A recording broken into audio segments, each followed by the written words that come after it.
ഭദ്രന്റെ കുഞ്ഞിപ്പെണ്ണ്. രചന മഞ്ജു മുരളി. അവതരണം Salim Karulai. Editing SN creations. Elina വീട്ടിലെത്തി കുളി കഴിഞ്ഞപ്പോഴേക്കും അവളുടെ ഫോണിലേക്ക് ഒരു കോള് വന്നു. കോളെടുത്ത് സംസാരിച്ചു. ഒരു ബ്രൈഡൽ മേക്കപ്പ് കോളായിരുന്നത്. പെട്ടെന്ന് വരാമെന്ന് എലീന പറഞ്ഞെങ്കിലും ഒത്തിരി ദൂരമുള്ളതുകൊണ്ട് എങ്ങനെ പോകണമെന്ന് അവൾക്കൊരു പിടിയുണ്ടായിരുന്നില്ല. അപ്പോഴാണ് അവൾക്ക് നിരഞ്ജന ഓർമ്മ വന്നത്. ഫോണെടുത്ത് വേഗത്തിൽ നിരഞ്ജനെ വിളിച്ചു. ഇതേ സമയം അമ്മയോട് ഓരോന്നും പറഞ്ഞ് ഫുഡ് കഴിക്കുമായിരുന്നു നിരഞ്ജൻ. പെട്ടെന്ന് അവൻ്റെ ഫോണ് ബെല്ലടിച്ചു. ഫോണെടുത്ത് നോക്കിയപ്പോൾ ദേവു എന്ന പേര് കണ്ടെന്ന് ചിരിയോടെ അവൻ ഫോണെടുത്തു. എന്നാൽ അവൻ്റെ ചിരി ഹരിയും ദേവിയും ശ്രദ്ധിക്കുന്നുണ്ടായിരുന്നു. ഹലോ ദേവു, പറയടി. നിരഞ്ജൻ ഫോൺ ചെവിയിൽ വെച്ചുകൊണ്ട് പറഞ്ഞു. ഹലോ ദേവാ. ദേവനോ? അതാര്? നിരഞ്ജൻ ചോദിച്ചു. ആ അതെ, ദേവ്. നിരഞ്ജൻ ദേവൻ എൻ്റെ സുഹൃത്തിൻ്റെ പേര് ഞാൻ ചുരുക്കി ദേവ എന്ന് വിളിക്കുന്നു. ഓ അങ്ങനെ. എന്ന കാര്യം പറയടി കുരിപ്പേ. ഫ്രീ ആണോ? എന്ത് ചെയ്തുകൊണ്ടിരിക്കുക? പെട്രോൾ അടിച്ചുകൊണ്ടിരിക്കുക. വണ്ടിയിൽ പെട്രോൾ തീർന്നോ? അല്ലടി പൊട്ടി, ഞാൻ കടിച്ചുകൊണ്ടിരിക്കുക. നീ മാട്രിക്ക് വാപ്പാ, നിരഞ്ജൻ പറഞ്ഞു. അത് പിന്നെ ഒരു വർക്ക് വന്നിട്ടുണ്ട്, കുറച്ച് ദൂരെയാ. വണ്ടിയായി ഒന്ന് വരാമോ ദേവാ? ലൊക്കേഷൻ അയക്കാം.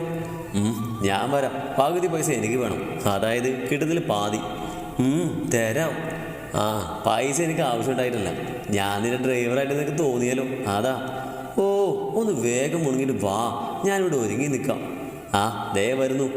ആ പിന്നെ എനിക്ക് ഇടയ്ക്കിടയ്ക്ക് വിശക്കും, ഫുഡ് മേടിച്ച് തരണം കേട്ടോ, നിരഞ്ജൻ പറഞ്ഞു. ഓ ഓക്കെ, വേഗം വാ. എലീന അതും പറഞ്ഞ് ഫോൺ വെച്ചു. നിരഞ്ജൻ ഫോൺ വെച്ച് മുന്നിലേക്ക് നോക്കിയതും കാണുന്നത് തുറച്ചു നോക്കുന്ന ഹരിയേയും ദേവിയാണ്.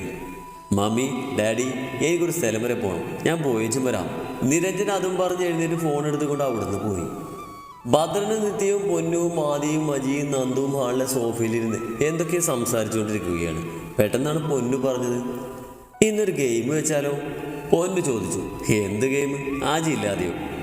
ശരിയാ, ആജി ഇല്ലാതെ ഒരു രസമല്ല, ആദിയും പറഞ്ഞു.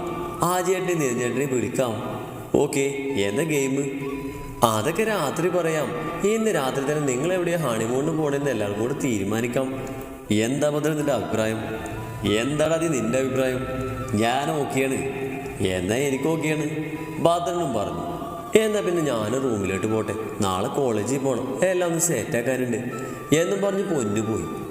ആദി, നീ അവിടെ തീരെ വിളിക്കേ, ഭദ്രൻ പറഞ്ഞു. ശരി. ആദി പറഞ്ഞത് നിത്യയെ വിളിച്ചുകൊണ്ട് ഭദ്രൻ മുകളിലേക്ക് പോയി. ആദിയും നന്ദുവും മാത്രമായി. ആദ്യം എഴുന്നേറ്റ് നന്ദുവിൻ്റെ അടുത്തേക്ക് ഇരുന്നു.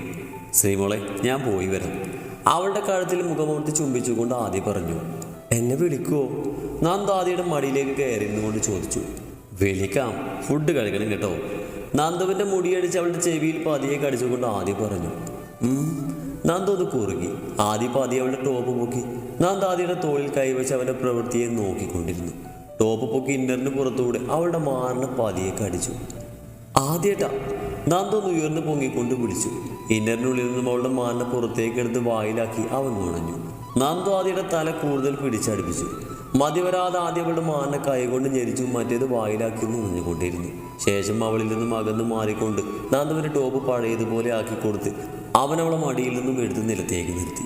അവൻ എഴുന്നേറ്റ് നന്ദുവിൻ്റെ അടിഞ്ഞ മുടി കെട്ടിവെച്ച് നെറ്റിയിലൊരു മുത്തം കൊടുത്തുകൊണ്ട് ആദ്യം പറഞ്ഞു. പോവണേ എന്ന് പറഞ്ഞ് ആദ്യം അവിടെ നിന്ന് ഇറങ്ങി. അവൻ്റെ പിന്നാലെ നന്ദുവും ചെന്നു. അവൻ ബുള്ളറ്റെടുത്ത് പോകുന്നത് നോക്കി അവൾ നിന്നു. ഭദ്രനെ നെഞ്ചിൽ ചാരിക്കൊണ്ട് ബാൽക്കണിയിൽ നിൽക്കുവാണ് നിത്യ. അവൾ ഭദ്രനെ കെട്ടിപ്പിടിച്ചുകൊണ്ട് ചോദിച്ചു. ഭദ്രേതാ, നമുക്കൊന്ന് പുറത്തേക്ക് പോയാലോ? നിത്യ ചോദിച്ചു. ഇന്ന് തന്നെ പോണോ? നന്ദുവും പൊന്നും ഒറ്റക്കല്ലേ? പിന്നെ അവരെന്താ കൊച്ചുങ്ങളാണല്ലോ, അവരിവിടെ നിന്നോളും. എന്നാലും ആദ്യമില്ല അജിയില്ല. ദേ ഭദ്രേട്ടാ, വാ നമുക്ക് പോയിട്ട് വരാം, ഇല്ല ഞാൻ മിണ്ടില്ല. മുഖം വീർപ്പിച്ചായി തിരിഞ്ഞതുകൊണ്ട് നിത്യ പറഞ്ഞു. ഓ ശരി ശരി, നമുക്ക് പുറത്തു പോവാം. ചെല്, ഡ്രസ്സ് മാറിയിട്ട് പോവാം. നല്ല കുട്ടി. നിത്യ അതും പറഞ്ഞ് ചാടിത്തുള്ളി ഡ്രസ്സ് മാറാൻ റൂമിലേക്ക് പോയി.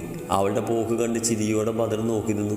കുറച്ച് സമയത്തിനുള്ളിൽ നിത്യ ഡ്രസ്സ് മാറി ഇറങ്ങി വന്നു. ഒരു വൈറ്റ് സ്ലീവ്സ് ഫ്രോക്കായിരുന്നു അവളുടെ വേഷം. അവനും ഡ്രസ്സ് മാറി. വൈറ്റ് ഫ്ലോ സ്ലീവ്സ് ടീഷർട്ടും ബ്ലൂ ജീൻസുമായിരുന്നു അവൻ്റെ വേഷം. ഭദ്രേട്ടാ എങ്ങനെയുണ്ട്? നിത്യവൻ്റെ മുന്നിലായി നിന്നുകൊണ്ട് ചോദിച്ചു. ആഹാ, കൊള്ളാലോ എൻ്റെ കുഞ്ഞുപെണ്ണെ കാണാൻ. ഭദ്രൻ നിത്യയുടെ അരയിലൂടെ കൈയിട്ട് അവളെ എടുത്തു ഉയർത്തിക്കൊണ്ട് പറഞ്ഞു. ആണോ? ഭദ്രൻ്റെ കാവളിൽ ചുണ്ട് ചേർത്തുകൊണ്ട് നിത്യ ചോദിച്ചു. അതേടാ. ഭദ്രൻ നിത്യയുടെ ചുണ്ടിലേക്ക് ചുണ്ട് ചേർത്തുകൊണ്ട് പറഞ്ഞു. പതിയെ പതിയെ നിത്യയുടെ ചുണ്ടിനെ നുണയാൻ തുടങ്ങിയവൻ നിത്യ കണ്ണടച്ച് പിടിച്ചു. ഭദ്രൻ നിത്യയുടെ മേൽചുണ്ടും കീഴ്ചുണ്ടും കടിച്ചുകൊണ്ട് നുണഞ്ഞു. നിത്യയും ഭദ്രൻ്റെ ചുണ്ടിനെ നുണയാൻ തുടങ്ങി. തീവ്രമായി നിത്യയുടെ ചുണ്ടിനെ കടിച്ചു നുണഞ്ഞുകൊണ്ടേയിരുന്നു ഭദ്രൻ. പൊന്നു റൂമിൽ നിന്നും വരുമ്പോൾ ഹാളിലുള്ള സെൽഫിൽ ബുക്ക് ഒതുക്കി വെക്കുകയായിരുന്നു നന്ദു. അവിടെ മകൻ വൃത്തിയാക്കിയിരുന്നു. ഇതൊക്കെ നന്ദേട്ടി ചെയ്തതാണോ? പൊന്നു ചോദിച്ചു. അതെയല്ല പൊന്ന, നിനക്ക് വിശക്കുന്നുണ്ടോ? നമുക്ക് ഒരുമിച്ച് കഴിക്കാൻ നന്ദേട്ടി. നിത്യേട്ടൻ എവിടെ? അവര് റൂമിൽ കാണും.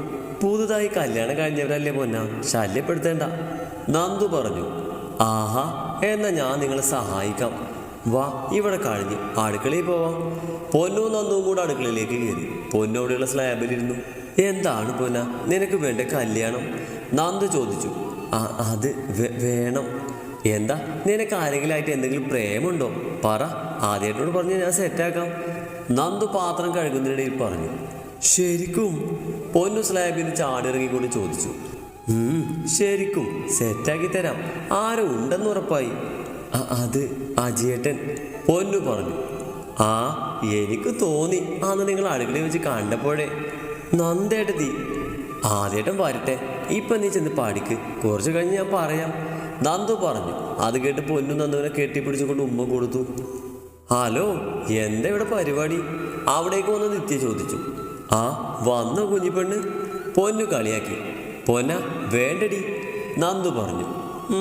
നന്ദു മോളെ, ഞങ്ങളൊന്ന് പുറത്ത് പോയിച്ചും വരാം. ആണോ? എന്നാ പോയിട്ട് വാ. ഫുഡ് കഴിക്കുന്നില്ലേ? പുറത്തുനിന്ന് കഴിക്കാം. പോട്ടെടി പൊന്നു, നിത്യ പറഞ്ഞു. ചെല്ല്. പൊന്നു പറഞ്ഞത് നിത്യയും ഭദ്രനും കൂടി അവൻ്റെ ബുള്ളറ്റിൽ അവിടുന്ന് പോയി. ബൈക്കിന്റെ ഹോണിൽ കേട്ട് എലീന വേഗം ബാഗ് എടുത്തിറങ്ങി. അവളുടെ അമ്മയുണ്ടായിരുന്നു കൂടെ. ഗേറ്റിന്റെ പുറത്ത് അരിട്ടോടിട്ട് നിൽക്കുന്നവനെ കണ്ടപ്പോൾ എലീനെ ചിരിച്ചുകൊണ്ട് അവൾ അമ്മയോട് പറഞ്ഞു. ഇതാണ് എൻ്റെ ദേവ്, ഞാൻ പോയേച്ച് വരാം, ഫുഡ് കഴിക്കണേ. എലീന പറഞ്ഞത് കേട്ട് അമ്മ ചിരിച്ചു. എലീന ബാഗുമായി ഓടിച്ചെന്ന് നിരഞ്ജന്റെ പുറത്ത് കൈ കൊണ്ടൊരു അടി കൊടുത്തു. എൻ്റെ ദേവി, നിരഞ്ജനൊന്ന് നെളിഞ്ഞുകൊണ്ട് പറഞ്ഞു. എലീന വണ്ടിയിൽ ചാടിക്കയറി നിരഞ്ജന്റെ തോളിൽ കൈവച്ചുകൊണ്ട് പറഞ്ഞു. അപ്പൊ വിട്ടോ മോനെ ദേവ, നേരെ തൃശ്ശൂർക്ക്, ഏലീന പറഞ്ഞു. തൃശ്ശൂർക്കോ? നിരഞ്ജൻ ഞെട്ടിക്കൊണ്ട് ചോദിച്ചു. അതെ, ഇപ്പൊ പോയി അവിടെ നാളെ എത്താം. ഓഹോ, ചാദിച്ചതല്ലേ? പകുതി പൈസ കിട്ടുന്നില്ലേ പാർട്ട്ണറെ? മൂളിക്കൊണ്ട് ചിരിയോടെ നിരഞ്ജൻ വണ്ടിയെടുത്തു. എലീന നമുക്ക് നേരെ കൈവീശി കാണിച്ചുകൊണ്ട് നിരഞ്ജൻ തോളിൽ പിടിച്ചിരുന്നു. വണ്ടി അവിടുന്ന് സ്പീഡിൽ പാഞ്ഞു പോയി.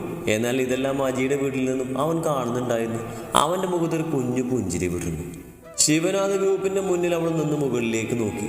ആറ്റം കാണാത്ത ആ ബിൽഡിംഗ് കണ്ടവൾ അത്ഭുതപ്പെട്ടു. ഓ എൻ്റെ കൃഷ്ണ, ഇത്രയും വലുതോ? അവൾ സ്വയം പറഞ്ഞുകൊണ്ട് മുന്നോട്ട് നടന്നു. തോളിൽ കിടന്ന ബാഗിൽ തൊരുത്ത് പിടിച്ചുകൊണ്ട് അവൾ ആ ബിൽഡിങ്ങിന്റെ ആദ്യ പടി ചവിട്ടി. പടികൾ ഓരോന്നായി താഴേക്ക് നോക്കിയവൾ കയറി. എന്നാൽ അതിവേഗത്തിൽ ഇറങ്ങി വരുന്നവനെ അവൾ കണ്ടില്ല. തിരക്കിൽ ഇറങ്ങി വരുന്നവനും അവളെ കണ്ടില്ല. രണ്ടുപേരും കൂട്ടിയിടിച്ച് ഉരുണ്ടു മറിഞ്ഞ് പാടിയിൽ നിന്ന് താഴേക്ക് വീണു. അവൾക്ക് മുകളിലായി അവൻ വന്ന് വീണു. അവന്റെ കണ്ണുകൾ അവളുടെ മുഖത്തേക്ക് പതിച്ചു. ഇരു കണ്ണുകളും ഇറുകെ അടച്ചുകൊണ്ട് ചുണ്ടുകൾ കൂട്ടിപ്പിടിച്ച് പേടിയോടെ കിടക്കുന്നവളെ കാണുകയും അവന് വല്ലാത്തൊരു വാത്സല്യം തോന്നി. ആരൊക്കെയോ വന്നവനെ പിടിച്ചു മാറ്റി. അപ്പോഴും അവന്റെ കണ്ണുകൾ കയ്യിലെ പൊടി തട്ടി മാറ്റിക്കൊണ്ട് എഴുന്നേൽക്കുന്നവരിലായിരുന്നു. കേശവ് സർ, ഏതെങ്കിലും പറ്റിയോ? ഒരാൾ അവനോട് ചോദിച്ചു. ഐ ആം ഓക്കെ എന്നും പറഞ്ഞ് കേശവളുടെ അടുത്തേക്ക് ചെന്നു. കയ്യിലെ പൊടി തട്ടി മാറ്റി അവൾ അവൻ്റെ മുഖത്തേക്ക് നോക്കി. ഏയ്, ആർ യു ഓക്കെ? അവൻ ചോദിച്ചു. അവളൊന്ന് മൂളി. അവളവൻ്റെ മുഖത്തേക്ക് നോക്കാതെ പടി കയറാൻ തുടങ്ങി. അവിടെ നിന്നവരെല്ലാം പിരിഞ്ഞു പോയി. കേശവ് അവളെ നോക്കി അവിടെ തന്നെ നിന്നു. പടി കയറുന്നതിനിടയിൽ അവൾ അവനെ തിരിഞ്ഞു നോക്കി. തന്നെ പുഞ്ചിരിയോടെ നോക്കി നിൽക്കുന്നവരെ കണ്ട് മുഖം തിരിച്ചുകൊണ്ട് അവൾ നടന്നു. ഏയ്, എന്താ തൻ്റെ പേര്? വേഗത്തിൽ സ്റ്റെപ്പ് കയറി വന്നുകൊണ്ട് അവൻ ചോദിച്ചു. കൃഷ്ണാഞ്ജലി. എന്താ ഇവിടെ? ഞാൻ കേശവ് സാറിൻ്റെ അസിസ്റ്റൻ്റായി. അഞ്ജു പറഞ്ഞു. ഓ, ആ കൃഷ്ണാഞ്ജലി? കേശവ് പറഞ്ഞു. Okay Krishna, I M Keshav Krishna. അവൻ പറഞ്ഞത് കേട്ട് അഞ്ജു ഞെട്ടി. എന്നാൽ അവൻ്റെ മുഖത്ത് അപ്പോഴും പുഞ്ചിരിയായിരുന്നു. അവളുടെ ഓരോ ഭാവങ്ങളും അവൻ ആസ്വദിച്ചു കൊണ്ടേയിരുന്നു. ഭദ്രനും നിത്യയും കുറേ സ്ഥലത്ത് ചുറ്റിത്തിരിഞ്ഞു. ഭദ്രനെ കെട്ടിപ്പിടിച്ചുകൊണ്ട് നിത്യ അവൻ്റെ പുറകിൽ ബുള്ളറ്റിലിരുന്നു. സമയം 8:30 അവർ വീട്ടിലേക്ക് വരാൻ തുടങ്ങി. അവരെ പിന്തുടർന്നുകൊണ്ട് ഒരു കാറ് വരുന്നത് നിത്യയും ഭദ്രനും ശ്രദ്ധിച്ചില്ല. അവരുടെ വീടിന് ഗേറ്റ് കടക്കുന്നത് വരെ ആ കാർ അവരെ പിന്തുടർന്നുകൊണ്ടേയിരുന്നു. ശേഷം അത് ഗേറ്റ് കടന്നുപോയി. ഭദ്രന്റെ വീടിന്റെ മുറ്റത്ത് ബുള്ളറ്റ് നിർത്തി. നിത്യ വണ്ടിയിൽ നിന്ന് ചാടി ഇറങ്ങി. അവരെ കാത്തിരുന്ന പോലെ അജയും ആദിയും നന്ദുവും പൊന്നും വീടിന് ഉമ്മറത്തിരിക്കുന്നുണ്ടായിരുന്നു. അവരെ കടന്ന് ചിരിച്ചുകൊണ്ട് നിത്യയും ഭദ്രന്റെ വീടിന് ഉമ്മറത്തേക്ക് കയറി. നിരഞ്ജന്റെ ബൈക്കിന്റെ പിന്നിലിരുന്ന് അവന്റെ തോളിൽ തലവെച്ച് ഉറങ്ങിപ്പോയിരുന്നു എലീന. ബൈക്കിന്റെ മിററിലൂടെ അവൻ എലീനയുടെ മുഖത്തേക്ക് നോക്കി. നിഷ്കളങ്കമായി ഉറങ്ങുന്നവളെ കാണുകയും കുഞ്ഞു പുഞ്ചിരി അവന്റെ ചുണ്ടിൽ പിരിഞ്ഞു. വണ്ടി ഓടിച്ചു കൊണ്ടിരിക്കെ നിരഞ്ജന് ഉറക്കം വരാൻ തുടങ്ങി. അവനൊരു സൈഡിലേക്ക് വണ്ടി ഒതുക്കി നിർത്തി. ദേവു ദേവു, നിരഞ്ജൻ അവളുടെ കാവലിൽ തട്ടിക്കൊണ്ട് വിളിച്ചു. എത്തിയോ ദേവാ? നിരഞ്ജന്റെ തോളിൽ നിന്നും എഴുന്നേറ്റുകൊണ്ട് എലീന ചോദിച്ചു. വണ്ടി ഓടിക്കാൻ അറിയാമോ നിനക്ക്? അറിയാം. എന്നാ പൊന്നു മോൾ ഓടിക്ക്, എനിക്ക് വയ്യ. ഏതെങ്കിലും റെസ്റ്റോറൻറ്റിൽ റൂം എടുക്ക്, നാളെ ഉച്ചയ്ക്ക് എത്തിയാൽ പോരെ? അത് മതി. എന്നാ നീ ബാഗ് എടുത്ത് പുറകിൽ കയറിക്ക ദേവാ, ഞാൻ ഓടിക്കാം. അങ്ങനെ എലീന ബൈക്കിൽ കയറിയിരുന്നു. നിരഞ്ജൻ അവളുടെ ബാഗും എടുത്തുകൊണ്ട് പുറകിൽ കയറിയിരുന്നു. പോവാം, ബൈക്ക് സ്റ്റാർട്ട് ചെയ്തുകൊണ്ട് എലീന പറഞ്ഞു. Okay set. എലീനയുടെ തോളിൽ കൈവച്ചുകൊണ്ട് നിരഞ്ജനും പറഞ്ഞു. എല്ലാവരും അകത്തേക്ക് കയറി സോഫയിലിരുന്നു. ഭദ്ര, കഴിച്ചോ നീ? ആദ്യം ചോദിച്ചു. കഴിച്ചു. നിങ്ങളോ? ഭദ്രൻ ചോദിച്ചു. ആടാ, കഴിച്ചിട്ടാണ് നിങ്ങൾക്ക് വേണ്ടി വെയിറ്റ് ചെയ്തത്. അതൊക്കെ അവിടെ നിൽക്കട്ടെ, എവിടെയൊക്കെ ഹണിമൂണ് പോകുന്നത്? ആദ്യം ഭദ്രനും നിധിയും പോയി വരട്ടെ, എന്നിട്ട് ഞങ്ങൾ പോവാം. ആദ്യമാണെന്ന് പറഞ്ഞത്. അതെന്താ, നമുക്ക് ഒരുമിച്ച് പോയാൽ പോരെ? നമുക്ക് ഒരുമിച്ച് ഫാമിലി ട്രിപ്പ് പോവാം, ഇത് ഹണിമൂണല്ലേ? ഭദ്രൻ നിധിയോട് പറഞ്ഞു. ഓക്കെ, എന്നാൽ മറ്റന്നാ പോവാം. എവിടെയാ പോവേണ്ടത് നിങ്ങൾ ഭാര്യയും ഭർത്താവും തീരുമാനിക്കും. അജിയത് പറഞ്ഞു കഴിഞ്ഞതും പെട്ടെന്ന് അജിക്കൊരു കോള് വന്നു. അവൻ ഫോണിൽ ചെവിയിൽ വെച്ചു. അങ്ങേ തലക്കിൽ നിന്ന് കേട്ട വാർത്ത കേട്ട് അവൻ ഞെട്ടി എഴുന്നേറ്റു. ഞാൻ സ്റ്റേഷനിൽ പോവാം, അർജന്റായ ഒരു കാര്യമുണ്ട് എന്ന് പറഞ്ഞ് അജി ഇറങ്ങി. ഒന്നും മനസ്സിലാകാതിരുന്ന ഭദ്രനും ആദിക്കും ഒരേ സമയം അവിടെ ഫോണിലൊരു നോട്ടിഫിക്കേഷനും വന്നിരുന്നു. ആ സോഫയിലിരുന്ന് കയ്യിലെ മധ്യ ഗ്ലാസ് വായിലേക്ക് കമഴ്ത്തിക്കൊണ്ട് അവർ പൊട്ടിച്ചിരിച്ചു. ഡാഡി, ഒന്നിൽ നിന്ന് ഞാൻ തുടങ്ങിയിട്ടുണ്ട്, അവൻ അയാളോട് പറഞ്ഞു. എല്ലാവരെയും തീർക്കണം. അവൻ്റെ അച്ഛനെയും അമ്മയും പെങ്ങളെയും ഇല്ലാതാക്കിയ പോലെ നീയും ഇല്ലാതാക്കണ എല്ലാവരെയും, അയാൾ ആവേശത്തോടെ പറഞ്ഞു. ഞാനില്ലാതാക്കും. അതിനു മുന്നേ നമ്മുടെ കയ്യിലുള്ള ആയുധമാ വിഷ്ണു, അവൻ മതി. സൂക്ഷിക്കണം. അവൻ്റെ അച്ഛൻ നല്ലവനായിരുന്നു, എളുപ്പത്തിൽ ചതിക്കാൻ പറ്റി. എന്നാ മകൻ അവൻ നല്ലവനല്ല. അവൻ്റെ കൂടെ നടക്കുന്നവൻ ആദിനാഥ്. അവന് രണ്ടു പേരാണെങ്കിലും ഒരു മനസ്സുള്ളവരാ. പിന്നെ Ajin Varghese, A brilliant policeman. അവൻ അവിടെ കൂടെയുള്ളപ്പോൾ തന്നെ അടുക്കാൻ പറ്റില്ല. മോനെ, അച്ഛനൊരു ഉപദേശം തരാം. ഒരു സൂര്യൻ്റെ ചൂട് നമുക്ക് സഹിക്കാൻ പറ്റില്ല. അതേ സ്ഥാനത്ത് 3 സൂര്യനാണെങ്കിൽ ഈ ഭൂമി തന്നെ ഇല്ലാതാവും. അതുകൊണ്ട് സൂക്ഷിക്കണം. അയാളുടെ ഓരോ വാക്കുകളും അവനിൽ സൂക്ഷ്മത നിറച്ചു. ജീവിതം എന്താണെന്ന് നേരിട്ടറിഞ്ഞവരെയാണ് താൻ ഇല്ലാതാക്കാൻ നോക്കുന്നതെന്ന് കൃത്യമായ ബോധമുണ്ടായി. ഇതേ സമയം സ്റ്റേഷനിലെത്തിയ അജി അവൻ്റെ ക്യാബിനിലേക്ക് കയറി. അവിടെയുള്ള റൂമിൽ കയറി യൂണിഫോം എടുത്തിട്ട് കൊണ്ടവൻ പുറത്തേക്ക് ഇറങ്ങി. പോലീസ് റിവാൾവർ എടുത്തുകൊണ്ടവൻ പുറത്തേക്ക് വന്ന് അവനെ കാത്തിരുന്നവർ ജീപ്പ് ഡ്രൈവർ റെഡിയായി നിൽപ്പുണ്ടായിരുന്നു. ജീപ്പിൽ കയറിയതും ആ ജീപ്പ് അവിടുന്ന് പാഞ്ഞുപോയി. 1.5 മണിക്കൂറിനുള്ളിൽ നാദം എന്ന വീടിന് മുന്നിൽ ആ വണ്ടി നിന്നു. വണ്ടിയിൽ നിന്ന് ചാടിയിറങ്ങി ഓടുമ്പോൾ ആദിയുടെ അച്ഛൻ്റെ ജീവനായിരുന്നു മുന്നിൽ. പുറത്തു നിന്ന പോലീസുകാരെ തള്ളി മാറ്റി അകത്ത് കയറി അജി മുന്നിൽ കണ്ട കാഴ്ചയിൽ തറച്ചു നിന്നുപോയി. എലീനയുടെ പിന്നിലിരുന്ന് അവളെ കെട്ടിപ്പിടിച്ചുകൊണ്ട് നിരഞ്ജൻ ഉറങ്ങിപ്പോയിരുന്നു. എന്നാൽ അതൊന്നും നോക്കാതെ വണ്ടി ഒഴുകുന്ന തിരക്കിലായിരുന്നു എലീന. ഇതേ സമയം അവരൊരു വണ്ടി പിന്തുടരുന്നുണ്ടായിരുന്നു. ഇനിയുള്ള അപകട നിമിഷങ്ങൾ അറിയാതെ മുന്നിൽ കണ്ട റെസ്റ്റോറൻറ്റിന് മുന്നിൽ ബൈക്ക് നിർത്തിയിരുന്ന എലീന. നിത്യയെ നെഞ്ചിൽ കിടത്തിക്കൊണ്ട് ഫോണിൽ നോക്കിക്കൊണ്ടിരുന്ന ഭദ്രന്റെ ശ്രദ്ധയിൽ ആ നോട്ടിഫിക്കേഷൻ പെട്ടു. അത് ഓൺ ചെയ്ത് വായിച്ചു നോക്കിയ ഭദ്രൻ ഞെട്ടിക്കൊണ്ട് എഴുന്നേറ്റതും റൂമിന്റെ ഡോറ് തട്ടുകേട്ടതും ഒരുമിച്ചായിരുന്നു. നിത്യ ഭദ്രൻ നെഞ്ചിൽ നിന്ന് എഴുന്നേറ്റ് ഒന്നും മിണ്ടാതെ സ്റ്റെക്കായിരിക്കുന്ന ഭദ്രനെ അവൾ നോക്കി. അപ്പോഴും വാതിൽ തട്ട് കേട്ടുകൊണ്ടിരുന്നു. ഭദ്രൻ നിത്യയെ നോക്കിയതും അവൾ പോയി വാതിൽ തുറന്നു. ആദിയും നന്ദുവും കൂടെ അവിടെ റൂമിലേക്ക് കയറി വന്നിരുന്നു. എന്ത് പറ്റി ആദ്യേട്ടാ? നന്ദു, എന്താടീ പറ്റിയേ? ഭദ്ര, എൻ്റെ അച്ഛൻ. ആദ്യ ഭദ്രന്റെ അടുത്ത് ചെന്നിരുന്നു. ആദ്യ ഭദ്രനെ കെട്ടിപ്പിടിച്ച് പൊട്ടിക്കരഞ്ഞു. നന്ദു കരച്ചിലടക്കാനാവാതെ നിത്യയെ കെട്ടിപ്പിടിച്ചു. അപ്പോഴേക്കും അങ്ങോട്ടേക്ക് പൊന്നു വന്നിരുന്നു. നമുക്ക് അങ്ങോട്ട് പോവാം, നിത്യ പറഞ്ഞു. ഭദ്രൻ ആ സമയം ആരെയോ വിളിച്ചു. ആദി വാ. ഭദ്രൻ വിളിച്ചതും ഒന്നും വിടാതെ ആദി കരച്ചിലടക്കാനാവാതെ നന്ദുവിനെ പിടിച്ചുകൊണ്ട് താഴേക്ക് നടന്നു. അപ്പോഴേക്കും പൊന്നുവിനെ നിത്യക്ക് കാര്യങ്ങൾ മനസ്സിലായിരുന്നു. നന്ദു ആദ്യം സോഫയിലേക്ക് ഇരുത്തി. നിത്യ, ഇത്തിരി വെള്ളം കൊണ്ടുപോവാ, നന്ദു ആദിയുടെ അടുത്തിരുന്ന് കൊണ്ട് പറഞ്ഞു. നിത്യ വെള്ളം എടുക്കാനായി പോയി. ഭദ്രൻ ആദിയുടെ മുന്നിൽ വന്ന് നിന്നു. ആദി മുഖം ഉയർത്തി ഭദ്രനെ നോക്കി.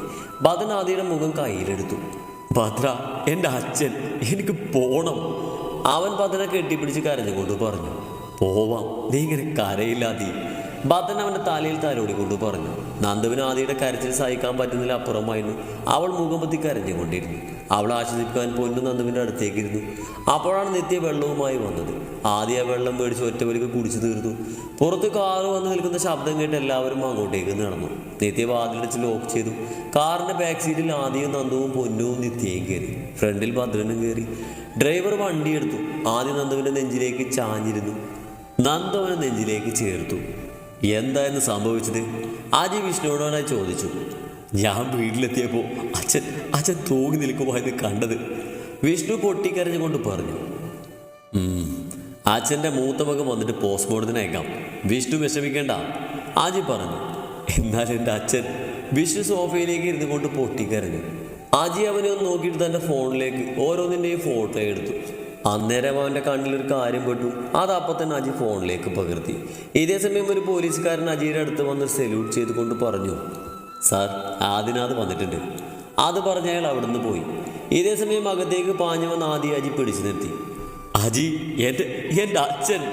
ആദ്യം അലറിക്കരഞ്ഞു. സോഫയിൽ നിന്ന് വിഷ്ണു മുഖം ഉയർത്തി നോക്കി. അച്ഛൻ റൂമിൽ. ആജി പറഞ്ഞതും ആദ്യം ഒന്നും പറയാതെ റൂമിലേക്ക് കയറി. അവൻ്റെ കൂടെ നന്ദു. റൂമിലെ കട്ടിൽ ജീവനറ്റ് കിടക്കുന്ന അച്ഛനെ കണ്ട് അവൻ പൊട്ടിക്കരഞ്ഞു. അവൻ്റെ കരച്ചിൽ സഹിക്കാനാവാതെ നന്ദുവും അവൻ്റെ കൂടെ ഇരുന്നു.